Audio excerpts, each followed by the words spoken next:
ma'am Manipur top channel video अमता update तौजगे ngasi school की ओइन तौरगे अदुगा हाइदि एडमिशन की याम कन्ना कनो तौनम येंगनबनिना को सि एक्स्ट्रा एस किसु मैम जी एप्लीकेशन फॉर्म को मोय 11 कानबगी दमक 10 प्लस पास तौरब कंगू की को मई admission open for class 11 science for section 2019 to 20 को मोय की कनो स्ला एक्स्ट्रा एस किसु अदु मोय की पोजीशन होल्डर को पुथोखिबसिंग दिनसिंग मोय खरा हापे अदुका मोय की हंदक नंबर ऑफ स्टूडेंट 75% अदुगी मथक फंगो कंगु ओय माले मोय नंबर तौर हापिसे सिनी मैम अदुगा माय की कनो ओइबा मरु खरा हेरंगेबा फैसिलिटी अवेलेबल को मोय खरा फंगबसे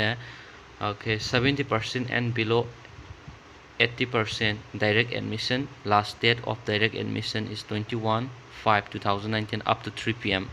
Hame tangkun mathoi matam ni khara lairi ko 70% amasum 80% gi makha oidu ko aduga moi marakta leibu kangu do direct admission to wi ko extra s to dom aduga ani subu tan 80% and above up to 83 80% dagina above up to madu mathak tagi 83% bokki manung da leiba kangu do duna direct free admission ama leire ade book grants moi leire kumbak adude monthly tuition fee free adu 30 seat only ade first come first serve ide moi ko mai pire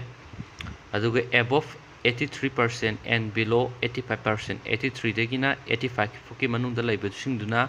direct free admission ko free admission direct fangane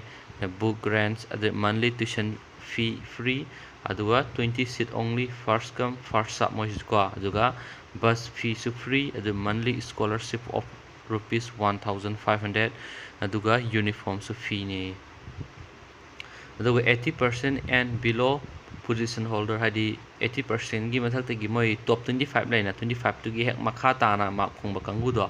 moi gi su seat yang khai lai first come first serve ni ko aduga direct free admission hostel bus fee loina free book grant monthly scholarship of rupees 1500 aduga tuition fees free adu uniform free aduga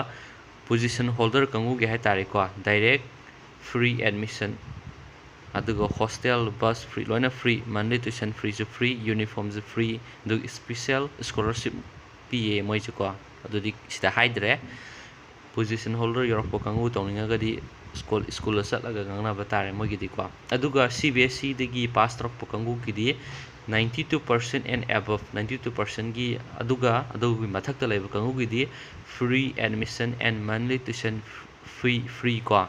7 seat only first come first serve ne aduga mai gi admission form se tang 13 tegi hogre tha khre form se myam lobu yare haji ko form loroga form thajin badum yare